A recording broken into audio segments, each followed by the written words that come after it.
Monsieur le Président, Mesdames, Messieurs, je suis très heureux de m'adresser à vous aujourd'hui et avoir ainsi l'occasion de remercier pour leur invitation l'association Météo et Climat et son président Jean Jouzel qui ont organisé cette très importante journée scientifique. J'y ai bien sûr tout de suite répondu en renouvelant le parrainage du ministère de l'Éducation nationale, de la jeunesse et des sports, tout simplement parce que l'enjeu de la transition climatique est décisif, chacun le sait aujourd'hui. Le défi climatique est celui de tous.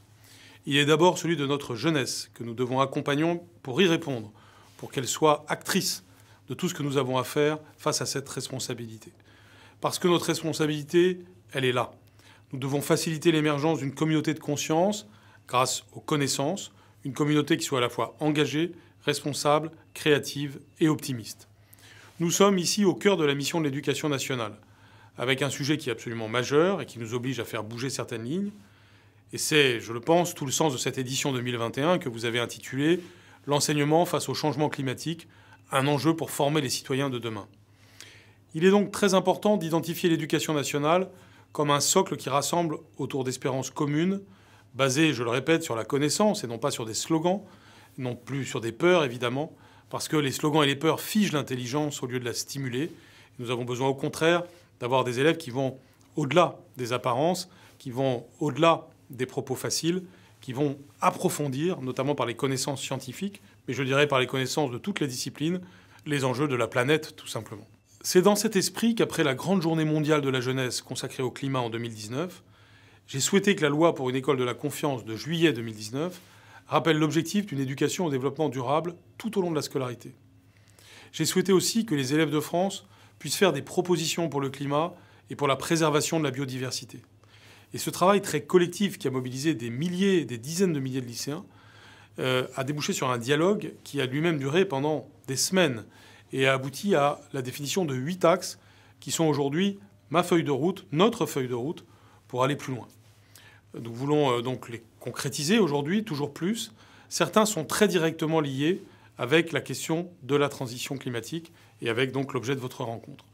Je pense à l'obligation de projets pédagogiques en lieu ouvert, par exemple. Cet objectif atteint à peu près partout avec, par exemple, la mise en place de ruches, de nichoirs à oiseaux, de plantations d'arbres, de jardins bio, de façades végétalisées, de mares, de stations météo. Autant de réalisations ultra concrètes que je vois désormais souvent sur le terrain, encore tout récemment, quand j'étais, par exemple, dans une école où on faisait école dehors, où on emmenait les élèves dans les bois et où on les emmenait à des actions pédagogiques qui engageaient toutes les disciplines derrière ces actions vertes. Je pense aussi, parmi les 8 mesures qui font partie de la feuille de route, à l'élection des éco-délégués dans tous les établissements de France, de la 6e à la terminale. Ils existent aujourd'hui. Ils sont près de 250 000. Ce sont autant d'ambassadeurs sur les enjeux de la biodiversité et de la lutte contre le changement climatique.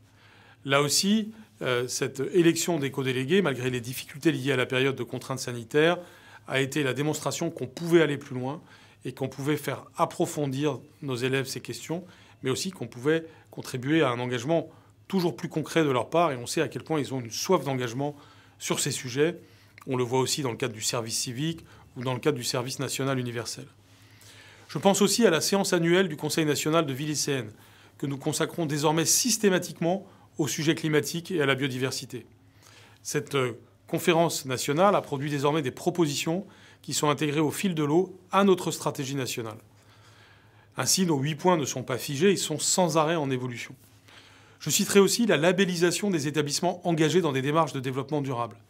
C'est très concret et très important, parce qu'au regard de la dynamique engagée, ça veut dire que nous atteindrons, et je pense nous dépasserons l'objectif que nous nous sommes fixés d'avoir au moins 10 000 écoles et établissements labellisés E3D en 2022. Là aussi, c'est essentiel, d'autant plus qu'avec le Conseil d'évaluation de l'école, nous allons de plus en plus évaluer les établissements en fonction de leur réussite et de leurs résultats en matière d'engagement sur les sujets de développement durable.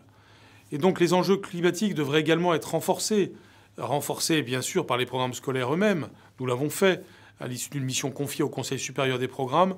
Les programmes de l'école et du collège ont été revisités à la rentrée 2020 pour tous les cycles.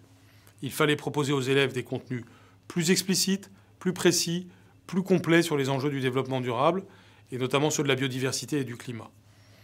Nous avons aussi réalisé un vadémécum à destination des professeurs, mais aussi de toutes les parties prenantes de l'école, pour proposer une continuité et une progression pédagogique de la maternelle à la terminale. Cela a été également publié à cette occasion. Les programmes de lycée ont eux aussi été renforcés en contenu climatique et de biodiversité dès la rentrée 2019 dans toutes les voies. Là aussi, c'est un travail du Conseil supérieur des programmes et nous avons été très attentifs à ce que nous disaient les différents milieux scientifiques sur ce sujet. Nous avons aussi fait évoluer les diplômes professionnels, par exemple, qui s'enrichissent en permanence pour répondre aux évolutions des métiers et des compétences, en lien notamment avec les évolutions nécessaires à la transition écologique et énergétique. Bientôt, le projet de loi Climat et Résilience reviendra en discussion parlementaire au Sénat à partir de la mi-juin. Il permettra de renforcer encore le rôle de l'éducation au développement durable tout au long de la scolarité, et j'y ai veillé personnellement en lien avec Barbara Pompili. Au-delà même de l'école, nous voulons inscrire le développement durable sur tous les temps de l'enfant, notamment à l'occasion des activités périscolaires et extrascolaires, au bénéfice de notre périmètre ministériel actuel, puisque vous le savez, nous sommes désormais le ministère de l'Éducation nationale, de la jeunesse et des sports, ce qui nous permet d'avoir une vision beaucoup plus complète du temps de l'enfant, scolaire, périscolaire, extrascolaire, mais aussi des espaces de l'enfant, puisque c'est l'occasion, par exemple au travers du sport, d'avoir aussi une relation à la nature beaucoup plus renouvelée dans les temps qui viennent. Par exemple, j'encourage aussi, vous le savez beaucoup, ce qu'on appelle les vacances apprenantes, et vous pouvez être partie prenante de cette dynamique, parce que ces vacances apprenantes, c'est par exemple des vacances à vélo, à la découverte de la nature et du patrimoine culturel. C'est aussi des actions pédagogiques qui ont le développement durable comme centre. Et donc on peut avoir le plan mercredi pour les mercredis de l'année et le plan vacances apprenantes pour les grandes vacances, qui sont deux innovations. La première qui a eu lieu en 2018, l'autre à l'été dernier, et que nous reconduisons tout au long des temps prochains, notamment pour concrétiser la priorité à la jeunesse qui est la nôtre. Eh bien, nous pouvons habiter ces plans au travers des objectifs de développement durable, et vous pouvez être acteur de ces plans. Et puis, j'y faisais allusion tout à l'heure, le service national universel peut être l'occasion, et est l'occasion, d'une sensibilisation des jeunes à cette thématique, avec différentes étapes du parcours du volontaire qui l'amènent à une sensibilisation et une meilleure connaissance des enjeux du développement durable. Dans le cadre du service civique, c'est la même volonté qui nous habite, avec des volontaires qui pourront participer à plusieurs types d'actions et de projets qui ont trait au développement durable, dans les collèges par exemple, pour venir en soutien à l'organisation de simulations pédagogiques. Par exemple, les négociations internationales sur le climat font l'objet de simulations de ce type, l'organisation de débats citoyens sur les enjeux du développement durable et les enjeux plus généraux que peuvent y avoir autour de l'environnement. Nos efforts concernent aussi le domaine des sports. Je le disais il y a un instant, en particulier pour renforcer la pratique du vélo et pour accompagner l'éducation à la natation et à l'aisance aquatique, avec de l'information et des supports de sensibilisation relatifs à la réduction de l'empreinte carbone. Nous avons aussi la volonté de sensibiliser beaucoup plus sur les enjeux de la mer. Nous développons les lycées de la mer, avec désormais un ministère de la mer. Nous savons à quel point la mer est un atout de la France, mais c'est aussi, puisque nous sommes un grand pays maritime, l'occasion de sensibiliser nos élèves sur les enjeux du développement durable pour la mer et de tout ce qui a trait aux océans, qui peuvent aussi devenir un sujet pour les métiers qu'ils exerceront dans le futur. Nous traduisons aussi tout ce volontarisme par l'élaboration et la mise en œuvre d'une politique d'éco-conditionnalité des aides au secteur sportif. Vous le voyez, les champs d'action sont vastes pour promouvoir le développement durable et pour accompagner l'engagement de notre jeunesse.